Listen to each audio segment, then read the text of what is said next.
Hello everybody, my name is Alex Shrednozlak and I'm a film critic at Filmbook. Today, I'll be reviewing episode 3 of the Starz original series, Confronting a Serial Killer. Confronting a Serial Killer was directed by Joe Berlinger and stars Jillian Lauren. I'll give you a little recap of what's been going on in case you haven't watched any of my other reviews on this series. It's a true crime documentary series about the most prolific serial killer in American history, Sam Little. Sam Little has killed 93 women throughout the United States during the 70s up until I believe 2005. So he was active for about 35 years or so. Sam Little targeted women as what Jillian Lauren, I think, described as quote unquote near dead, basically prostitutes, drug addicts, women that weren't socially accepted. So this series is basically about how Jillian Lauren got Sam Little to confess to 93 murders, as I mentioned. So the first few episodes, we get to know Jillian Lauren, her history, and why she's doing this, and also about Sam Little. I would describe episode 3 as kind of the why Sam is doing all this. The main topic of this episode is about Sam's upbringing. As with most serial killers, he didn't have a great childhood. Sam's grandmother wanted his mother to obey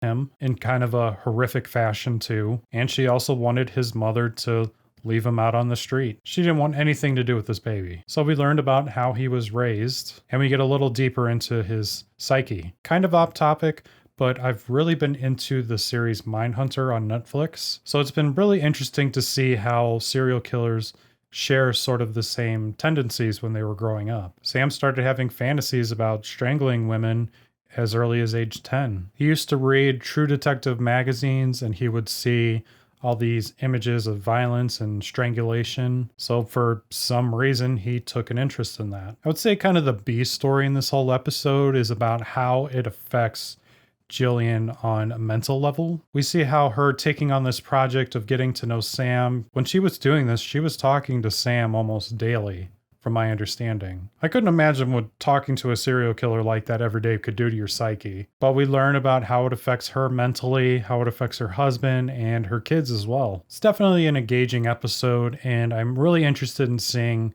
where the rest of the series goes. I'm trying not to do too much research into it because I kind of just want to see how much it unfolds. It's really difficult not to want to kind of just go off on your own and try to learn more about a subject like this. I don't know if anybody else feels that way. I think that's one of the great things about this show is it brings to light something that isn't regularly talked about. I mean, for a guy that is the most prolific serial killer in American history, I can't say that I've ever heard of him before this show. And it's not like this is something that took place, 30 or 40 years ago. He was first convicted in 2014. And that's another big part of this episode is that he finally gets caught. I don't believe Jillian starts talking to him until 2018. So he was serving time before kind of the whole inception of the series started. But like I said, overall, really great episode. I'm really curious to see what goes on next. And that brings us to the conclusion of my review of this episode of Confronting a Serial Killer. I'd like to thank you all for watching. You can see more of my reviews on the Filmbook website. That's film-book.com. Just search for Alex Shrednozlak. You can see other reviews and videos I've done on my YouTube channel, link in the description. If you enjoyed this review,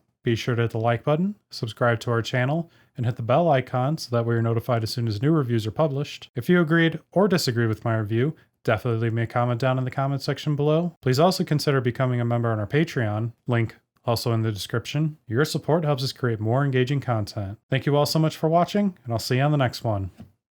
Later.